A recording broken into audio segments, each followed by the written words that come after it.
Davis Show.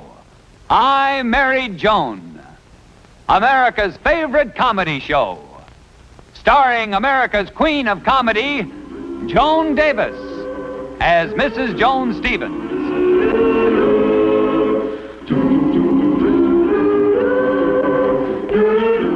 And featuring Jim Backus as Judge Bradley Stevens.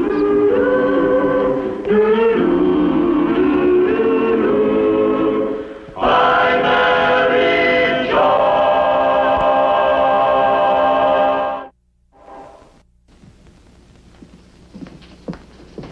More toast, Brad?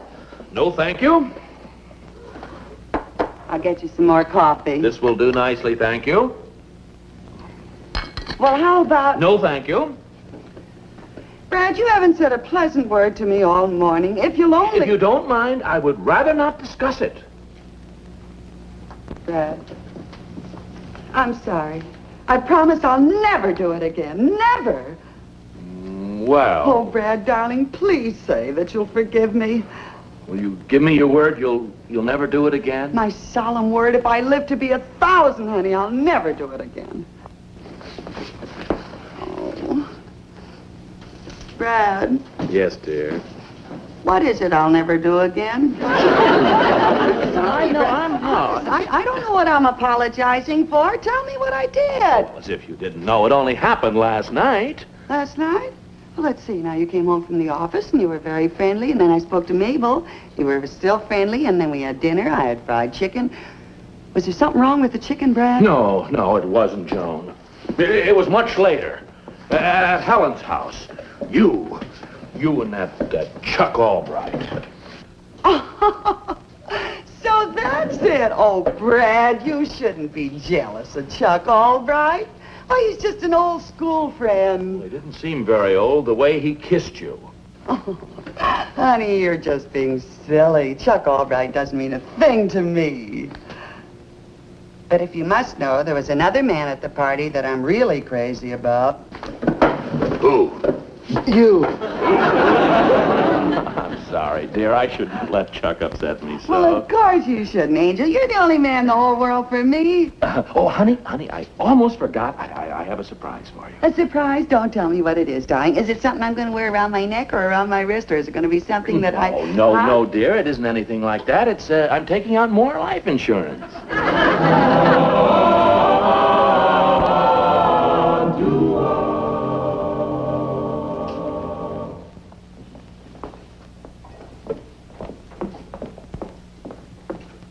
Yes, madam. Can I help you?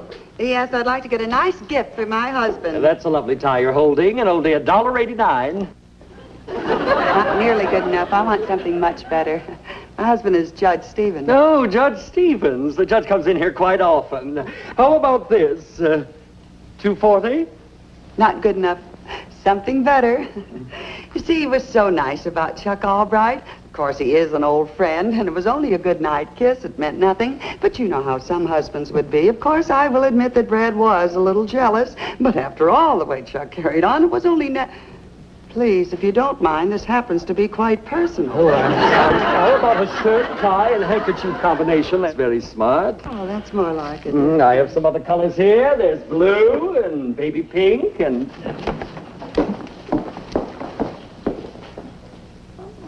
Do you think the judge would like that? I was just admiring this coat. Could you wait on me? I'm in an awful hurry. I'm very sorry. I'm in shirts and ties. There'll be someone here in a moment.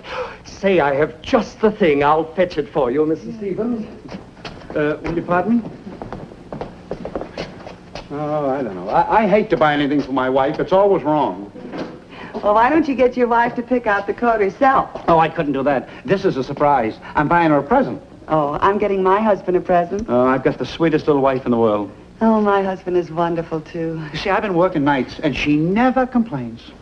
Brad was very understanding about Chuck Albright. Night after night, I've been stuck in that hospital, and never a peep out of her. Oh, you're a doctor. I'm a veterinarian. I have a dog and cat hospital over here on Pine Road. Oh, I love dogs. You do? Yes. Well, say, I've been in this business so long, I can almost tell what kind of a dog a person owns just by looking at him. You can? I really can. Now, take you. Now, I'd say you look like a wire-haired terrier to me. you're not a Shawza. Something fashionable, I suppose, like a poodle. No, I don't own a dog. You don't own a dog. Oh. Oh, I never thought of that. Mr. Sales lady, I need some help. Say, mister, if you would like a woman's suggestion, how about this coat right here, huh? Say, that is nice. That is nice. But I couldn't tell just by looking. You see, my wife is taller. Yeah, well, this is a short dummy. Yeah, well, she's more on your size. Your wife or the dummy? Oh, my wife. Yes, you see, she's sort of she wears these little, like the family across. They're always bringing up this stuff Well, with the... maybe if I tried it on Oh, for would you? you could get a better idea. I'd be happy I to. like that. Isn't it smart? You like it? Say, that is beautiful. I like Really, that's beautiful. You know something? Huh? I'm going to buy that coat. Well, I think you made a wonderful choice. Really, I do. Randolph Fisher! Genevieve, what are you doing here? So, this is the sick Cocker Spaniel you've been spending your evenings with. I knew I should have gotten a new permit. I must have. Now, Genevieve. I've been suspicious of you lately, and I finally decided to follow you. Now, look, lady, you don't... I have to wear this old rag, and he buys you an expensive coat like that. Now, honey, I was buying the... Don't insult my intelligence by telling me you were buying it for me. I was. Well, it's true. No, but you homebreaker! Why, I'm Mrs. Stevens. I'm no... So, you're a married woman. You should be ashamed of yourself. Now, Genevieve, if you'll just listen Don't to you me... talk to me, you worm. Okay, Mrs. Stevens. I am going to sue you for alienation of affections, stealing my husband, breaking up my home. I am going to let the whole world know exactly the kind of woman you are. Genevieve, sweetheart! Jenny! Oh, dear. The judge will love this. That's what you think. Doc and Chuck Albright just kissed me goodnight. They take it off.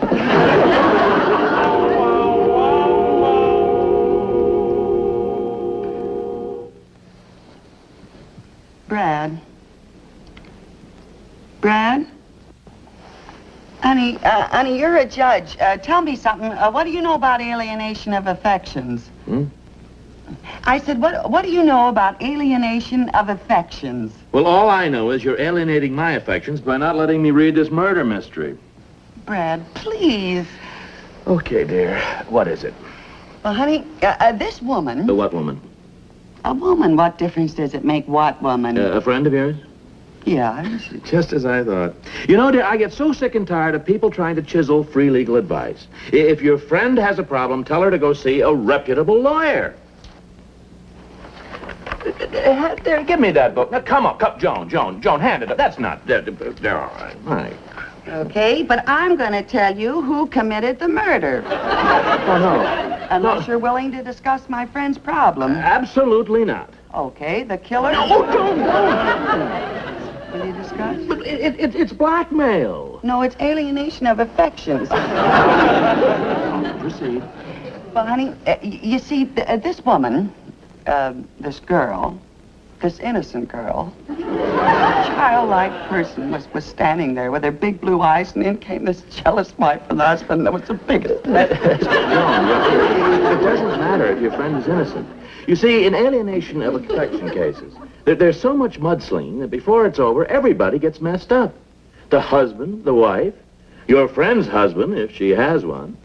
She has one. Well, my advice is, you tell your friend to go to the other woman and ask her to forget about the whole thing for the sake of everyone concerned. That's exactly what I'll do. I mean, that's exactly what I'll tell my poor innocent friend to do. Okay, dear. Now let me get back to my book. Oh, Brad, you're a doll. You know, honey, even though I threatened it, I never would have had the heart to tell you that it was the brother-in-law who committed the murder.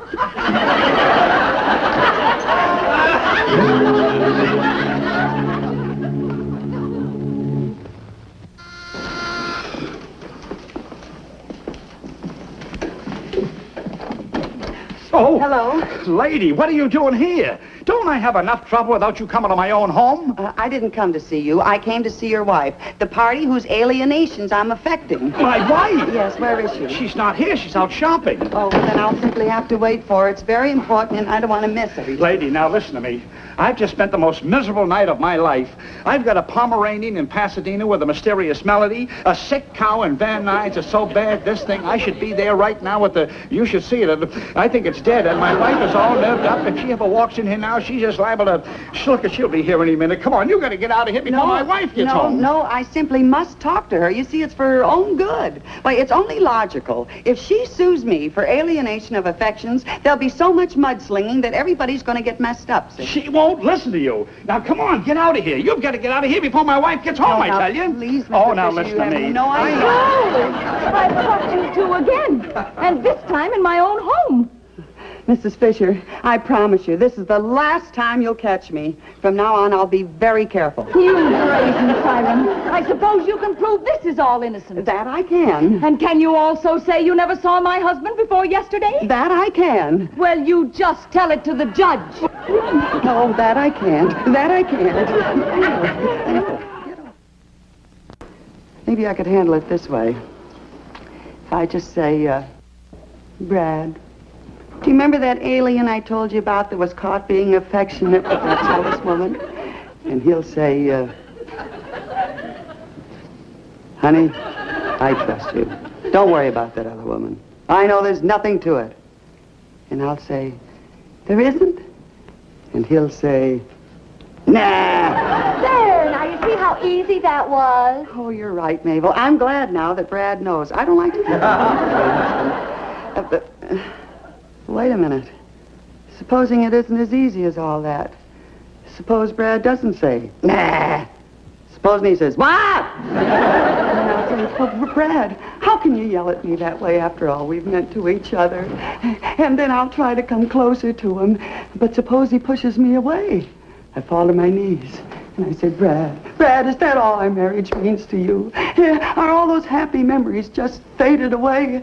Brad, speak to me. Brad, please say something. Brad, you're hurting me. Brad, you're stepping on my wedding ring. Like Brad acting like that. I never would have believed it if I hadn't seen it with my own eyes. Oh, Joan, Don't speak to me, you beast. The whole hand here. What's the matter with her? I never mix in family quarrels. Well, I have to see about my insurance policy. Take this up with you later. You see that? He's furious, and I haven't even told him anything yet. Oh, he'll never understand. Mabel, what am I going to do? You can use the sink now. I can use the sink. I go in here now and I'll fix the doorknob, huh? Okay, George.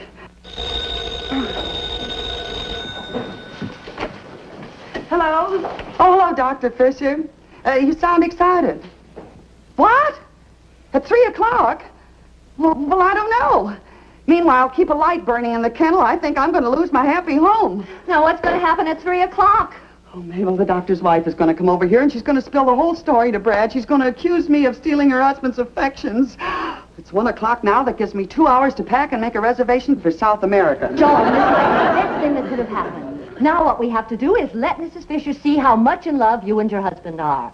Then she'll realize the whole thing is a mistake and that you're not after her husband. Oh, yeah, Mabel, but I'd have to tell Brad that way, and I won't... No, you won't. You can use my husband for your husband. Charlie! Oh, no, I couldn't do that. Why not? That's what friends are for. Charlie won't mind, and he's a pretty good actor. You should have seen the performance he gave when a traffic cop tried to hand him a ticket last week. Well, maybe you got something there, Mabel. And, honey, if you ever need another husband, just holler, and I'll let you borrow Brad. I'll get him over here right away so you can start rehearsing him. Yes, dear. Okay, Mabel, now let's rehearse it. Remember, you're Mrs. Fisher, the doctor's jealous wife. Okay, I've just come in. Whoa!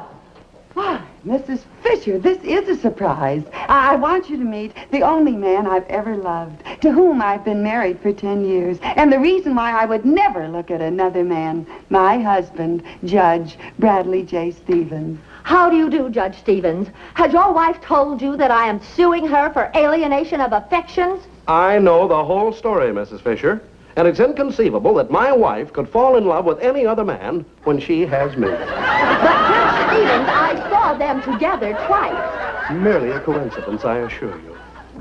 Would you like a cigar, dear? Thank you, my pet. And Judge Stevens, doesn't it mean anything to you that your wife and my husband were alone together in my apartment?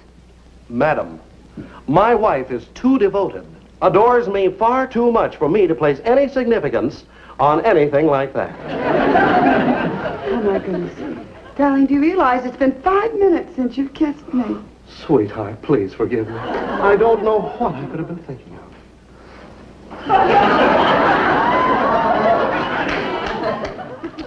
Oh, Brad. And, darling, here's another kiss to make up for the one I forgot. Oh, Charlie. That's enough of that, Casanova. I was only trying to convince Mrs. Fisher that Joan and I were in love. Well, you practically convinced me. Come on, I'm taking you home. Mrs. Fisher, I mean, Mabel, you can't take Charlie home right now. Well, where else will I get a loving husband by 3 o'clock? No problem. And you'll be lucky if you don't have another alienation of affection suit on your hands. Goodbye. Well, I swallowed my pride. What else is left? Here's your old doorknob. The threads were worn off and I had to put a new one on the door. Don't you want the whole knob? No, you can keep it. Maybe you can sell it to a used doorknob lot. Oh, thanks. Yes, I'll go in and hang this pole now. I'll be through soon.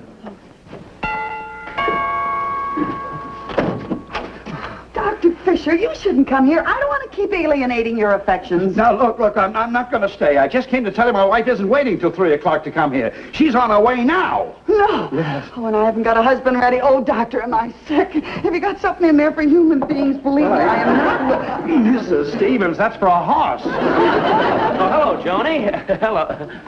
Oh, who's this? Yeah, who is this? Yeah, who am I? This is Dr. Fisher. Oh, Dr. Fisher, yeah, from the insurance company. I was waiting at the office, and here he is at the house. I guess we got the signals mixed, you know. You were waiting for him? Oh, yeah, to examine me for the new policy. You know, Oh, yes, of course. Yeah. The doctor was just telling me that you got your appointments mixed, weren't you, Doctor? Yes, of course. Well, Brad, why don't you take the doctor into the bedroom and he can examine you in there? Joni, that's a wonderful idea. Will you follow me, Doctor? Want to warn you, though, I'm healthy and my family, we live forever. Keep him in there as long as you can. Now, Judge Stevens, if you'll just take off your jacket, and we'll have a look at your heart. Okay. Ever have any trouble with it? No, we get along fine together. Yeah, very good. Now, let me see now. Here we are. Well, say. Mm-hmm. All righty. Now let's see how it reacts to a little exercise. Say, raise your legs one at a time like you're running. Oh, running? Yes. Well, how's this? That's good. A little faster, please. Very important. Is this better? Just keep it up. How long do I have to keep this up? Well, until the coast is clear. How's that? I said until your pulse is clear. Pulse. Get shape. Oh, But, Mabel, you can't leave me in this lurch. Why, that woman is on her way over here now. Please lend me Charlie again. Please, Mabel. Hold the wire, Mabel. But if you don't... I'm here to collect for the milk, Miss Stevens, and you had an extra dozen eggs last week. It brings it to an even 7.5. Yeah, well, just a minute, Mr. Owens. That was the milkman, Mabel. Please, Mabel. Believe me, I have no designs on Charlie. If he was the last man on earth, I wouldn't be caught dead with him. No, I didn't mean it that way. I adore Charlie, only I can't stand him, Miss you see. Stevens, the bill. I got other calls to make. Yes, huh? Just a minute, Mabel. Incidentally, Miss Stevens, the company put in a new line of cheeses and a new ice cream. So if you give me an order, I'd appreciate it. Yeah, well, this is a very important call, Mr. Owens. Just a little bit. Mabel, honestly, you've just got to lend me Charlie. If that woman gets here and I can't produce a... I'm done.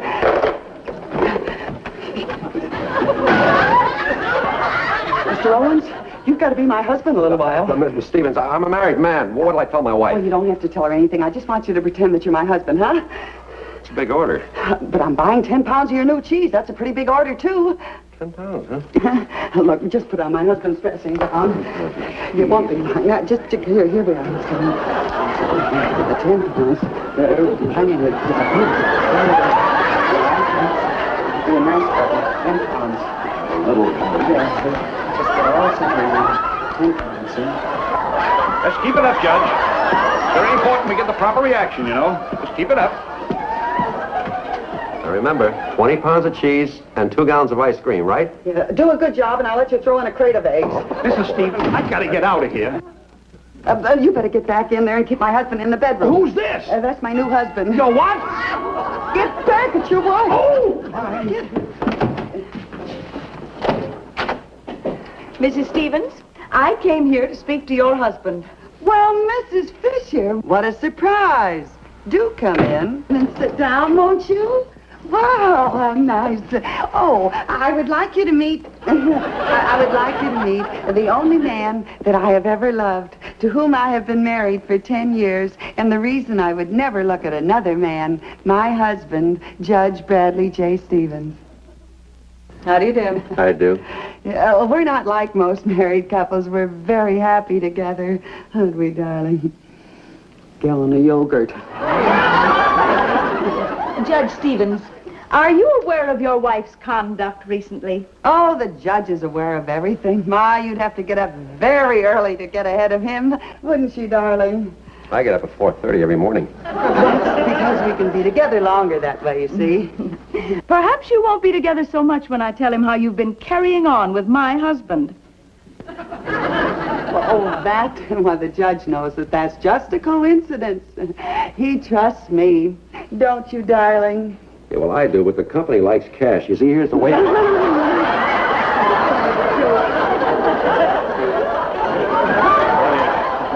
This is enough exercise for a horse. How long do I have to keep this up? Well, just about another mile of 16th, then I'll wrap your legs. So you see, Mrs. Fisher, any woman that's as madly in love with her husband as I am couldn't possibly carry on with another man. Another gallon of cream. Sweet or sour? Half and half. Sweet or sour, half and half. Well, that's a little language of our own. We use it instead of pig Latin. Well, I must say you seem happily married. I'm sorry I jumped to the wrong conclusion. Oh, well, Mrs. Fisher, it's all right as long as there's been no harm done. All's well that ends well, I always say. Goodbye. Bye. Oh, boy, what an order. Can I go now? Yeah, you better go out the back door, will you, please? Get out the back. Judge Stevens, you've got the heart of a bulldog.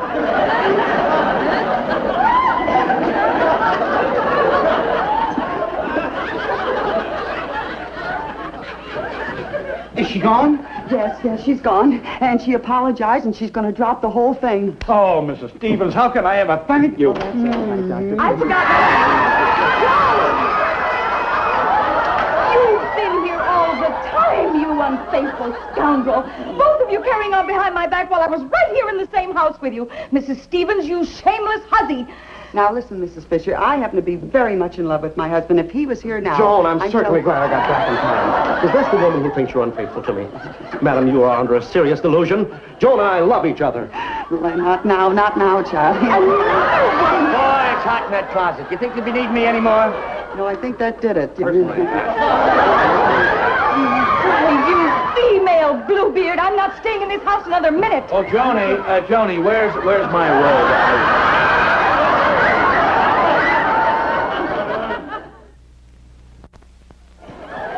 Please believe me, Brad, I can explain everything. You see, Mrs. Fisher thought that I was the Cocker Spaniel that the doctor was trying to date, and I wouldn't have had to borrow the milkman if Mabel didn't get jealous when she saw me kissing Charlie like this. No, Charlie. What have you got to say about this? Oh, Charlie.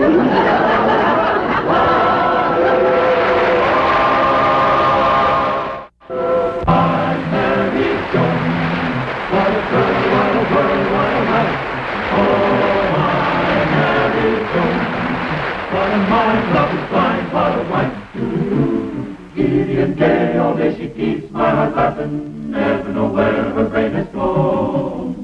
To reach his own, and deny, that's why I married Joan. To reach his own, and deny, that's why I married Joan.